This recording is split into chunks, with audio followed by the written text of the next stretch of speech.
Good morning बच्चों। आज हम कक्षा 7 में बात करने वाले हैं प्रश्नावली 2.5 की। ठीक है ना।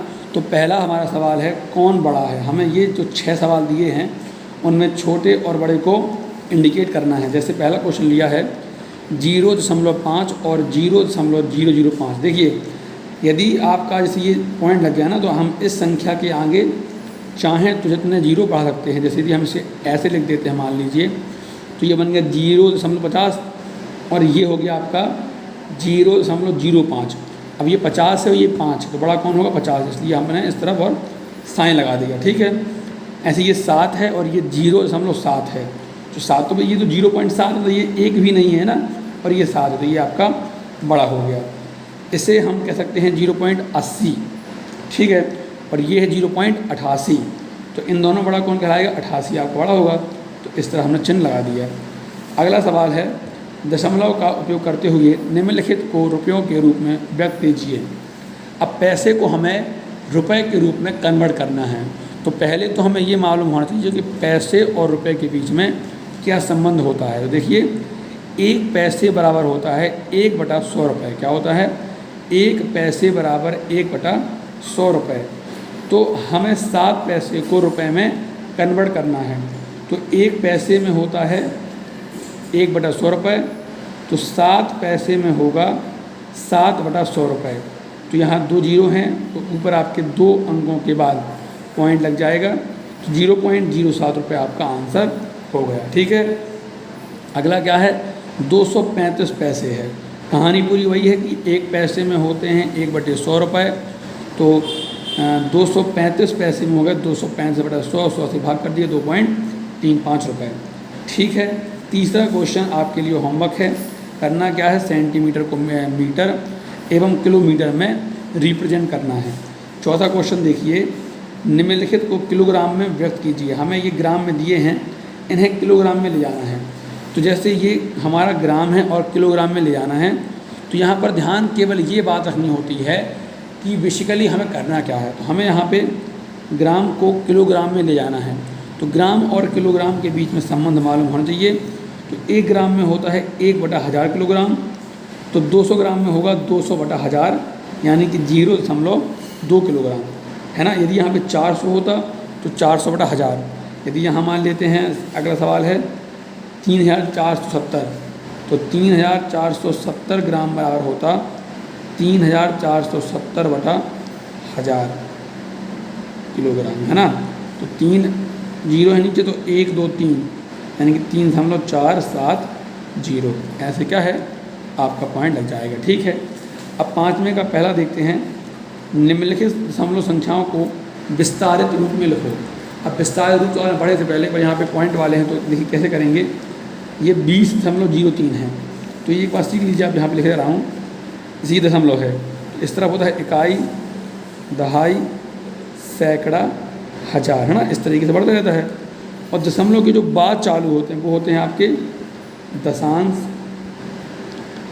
शतांश है ना। ये हज़ारवां हिस्सा ऐसे होता है, मतलब दशमलव के बाद वाला जो है उसमें इकाई नहीं होता, वो आपका दशांश से शुरू होता है। यहाँ पे गुणा 1 होता है, यहाँ गुणा 10 होता है, यहाँ गुणा 100 होता है, यहाँ गुणा 1000 होता है, यहाँ 1/10 होता है, यहाँ 1/100 होता है। इस प्रकार से आप लिखते हैं दशमलव वाली संख्याओं को। ठीक है। तो यहाँ देखिए जैसे ये है 20.03 ये इकाई होगा, सबको पता है। ये दहाई होगा, ये दशांश होगा, ये आपका शतांश होगा। तो ये आपका कहाँ पे दहाई में है 2 गुणा 10 प्लस 0 कहाँ यहाँ पे इकाई में है 0 गुणा 1, फिर ये पॉइंट का प्लस 0 कहाँ पे है 10वें हिस्से में है तो 0/10। 3 कहाँ पे है 100वें हिस्से में है 3/100। इस प्रकार से ये हो गया इसका विस्तारित रूप। अगले सवाल में क्या कहा कि निम्नलिखित दशमलव संख्याओं में 2 का स्थानीय मान क्या लिखना है 2 का स्थानीय मान। तो पहला सवाल दिया 2.56 हमें मालूम है ये इकाई में है तो 2 गुणा 1 2। तो इस सवाल में 2 का स्थानीय मान क्या होगा 2 ही रहेगा आपका। ठीक है। अब यहाँ पे 7 8 9 3 आपकी शाब्दिक समस्याएं हैं। इसमें से 8वां प्रश्न मैंने किया है और बाकी आप करके देखेंगे। यदि आपसे बन जाते हैं तो ठीक है और नहीं बनते तो आप पूछिए। 8वां प्रश्न है श्यामा ने 5 किलोग्राम 300 ग्राम सेब और 3 किलोग्राम 250 ग्राम आम खरीदे। श्यामा ने इतने सेब लिए, इतने आम लिए। सरला ने 4 किलोग्राम 800 ग्राम संतरे और 4 किलोग्राम 150 ग्राम केले खरीदे, किसने अधिक फल खरीदे, ये क्वेश्चन है, ठीक है ना। तो हम लिखेंगे श्यामा ने लिए हैं कुल मिला के 5300 ग्राम सेब और 3250 ग्राम आम लिए हैं, तो कुल फलों का वजन हो गया 8550 ग्राम। सरला ने कुल संतरे लिए हैं 4800 ग्राम और सरला ने कुल केले लिए हैं 4150 ग्राम। इस प्रकार सरला के द्वारा लिए गए कुल फल हो गए आपके 8950 ग्राम। अब इतना वजन लिया है सरला ने, श्याम ने, और इतना लिया है सरला ने, तो ज़्यादा किसने लिया, इसने। तो लिखेंगे अतः सरला ने अधिक फल खरीदे, ठीक है। तो ये प्रश्नावली 2.5 हो गई। और आज ही हम बात कर लेंगे प्रश्नावली 2.6 की। सवाल क्या है, इस पूरी प्रश्नावली हमें गुणा करना सीखना है। हमें इस पूरी प्रश्नावली में दशमलव संख्याओं का गुणा करना सीखना है, ठीक है ना।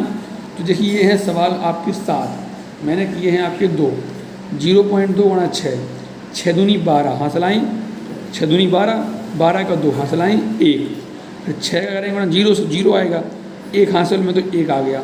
अब यहाँ पे हमने क्या देखा कि एक संख्या के बाद दशमलव है, तो उत्तर हो गया 1.2। ये 0.05 गुणा 7, तो 7 बना 35 का 5 हासिल आई 3, फिर 7 का गुणा 0 0 आएगा, तो 3 का 3, फिर 7 का गुणा 0 से 0 आ गया। अब ऊपर 2 संख्याओं के बाद आपका पॉइंट लगा है, तो आंसर क्या होगा आपका 0.35। ये हो गया आपका गुणा। अगला क्वेश्चन है, एक आयत का क्षेत्रफल ज्ञात कीजिए जिसकी लंबाई 5.7 सेंटीमीटर और चौड़ाई 3 सेंटीमीटर है। तो हम लिखेंगे लंबाई बराबर दिया है 5.7 सेंटीमीटर, चौड़ाई दिया है 3 सेंटीमीटर। हम जानते हैं आयत का क्षेत्रफल होता है लंबाई गुणा चौड़ाई, ये थोड़ा सा काट दीजिए। आयत का क्षेत्रफल होता है लंबाई गुणा चौड़ाई। लंबाई है 5.7 सेंटीमीटर, चौड़ाई है 3 सेंटीमीटर, गुणा करेंगे तो आएगा 17.1। अब आपको याद होगा कि जब भी हम क्षेत्रफल की इकाई लिखते हैं तो वो स्क्वायर में लिखते हैं, तो आंसर आएगा 17.1 सेंटीमीटर स्क्वायर, ठीक है। अब तीसरे में भी हम गुणा करना है, चौथे में गुणा करना है और 5वें में गुणा करना है। तो मैंने यहाँ पे आपके लिए तीसरे सवाल लिए हैं, जैसे 1.3 गुणा